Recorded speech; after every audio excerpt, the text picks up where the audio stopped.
또 다른 사건 이어가 보겠습니다. 이번 주 내내 세간을 떠들썩하게 했던 일이었습니다. 딸 부부가 모친을 때려 숨지게 한 뒤에 여행용 가방에 담아 대구 하천에 시신을 유기한 그 사건이요. 오늘 오후에 딸 부부가 결국 구속이 됐습니다. 장모님 언제부터 때리셨어요? 평소에 집안일도 잘해주셨는데 갑자기 이렇게 폭행을 하신 이유가 따로 있습니까? 장모님이 가실 이야기 없습니까?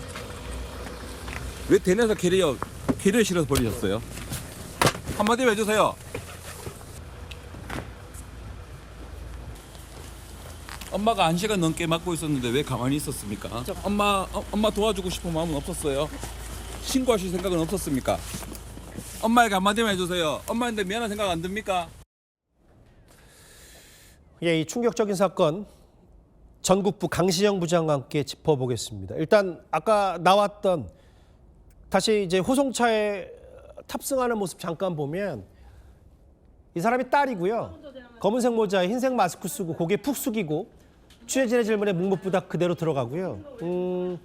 그리고 사위도 마찬가지로 모자 푹 눌러 쓰고 마스크 쓰고 지나가는데 특정 언론사 카메라에 그 화면을 약간 째려보는 장면까지 포착이 됐어요. 강시영 부장. 네. 두 사람의 경찰 조사에서 새롭게 공개된 내용이 있습니까? 네, 오늘 영장 심사에서는 일단 장모를 폭행해 숨지게 한 사위가 먼저, 그리고 이후 시신 유기에 가담한 딸이 나중에 영장 심사를 받았습니다. 예. 이 이유를 보니까 이들이 함께 범행을 저질렀잖아요. 예. 그러니까 서로 접촉을 차단하기 위해 이동 동선도 철저하게 분리가 됐습니다. 예. 사위와 딸 모두 쏟아지는 질문엔 입을 닫았고요. 모두 구속영장이 발부됐습니다. 예. 사위에게는 존속 살해 및 시체 유기 혐의가, 딸에겐 시체 유기 혐의가 적용이 됐습니다. 현재까지 파악된 바로는 사건이 벌어진 건 지난달 18일입니다. 예. 사위는 장모가 숨질 때까지 2시간 가까이 폭행한 사실이 새롭게 드러났습니다. 2시간 가까이 때렸다. 알려지기로는 시끄러워서 때렸고 그래서 살해까지 이어진 건데 강시영 부장. 근데 좀 내밀하게 보면 이 정도면 폭행이 당연히 처음이 아니었던 거 아닙니까? 네, 사실은 이 장모를 때려 숨지게 한 이유는 상당히 황당합니다. 예. 설거지를 하는데 시끄럽다는 이유였습니다. 물건 정리도 제대로 하지 않아 미웠다고도 진술했습니다. 반면 금전이나 재산 관련 다툼은 아닌 것으로 파악이 됐는데요. 예. 이 피해 여성은 지난해 집안 문제로 가출했다 돌아온 뒤 딸 부부와 함께 지냈던 것으로 알려졌는데요. 이때가 지난 2월입니다. 원룸에서 세 식구가 함께 살았던 것으로 파악되는데 함께 살기 시작한 직후부터 남편은 장모와 아내에게 폭력을 행사한 것으로 파악이 됐습니다. 아하, 예. 다만 폭행 등으로 신고가 들어왔다는 이야기는 아직 들리지 않고 있습니다. 예. 특히 이제 피해 여성의 남편, 이 사위의 장인이죠. 당시 따로 살고 있었는데요. 피해 여성이 숨진 채 발견될 때까지 이런 사실을 몰랐다고 합니다. 안타깝네요. 근데 이제 딸도요.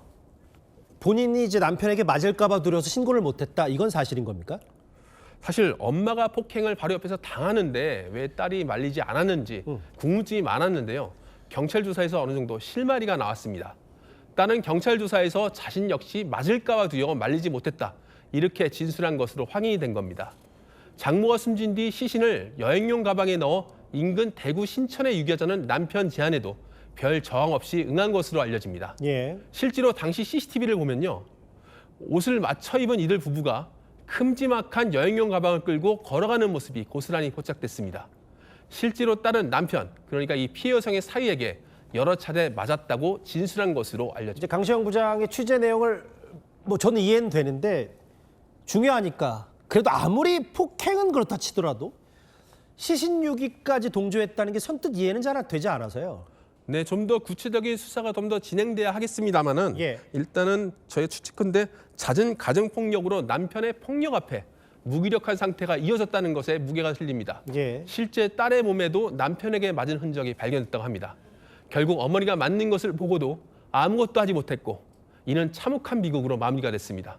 경찰은 기존 존속살해 등 혐의 외에도 부부 사이의 가정폭력에 대해서도 수사를 이어갈 방침입니다. 부부 간에 어떤 폭행 이런 것들도 있는 건지 추가 수사를 하겠다.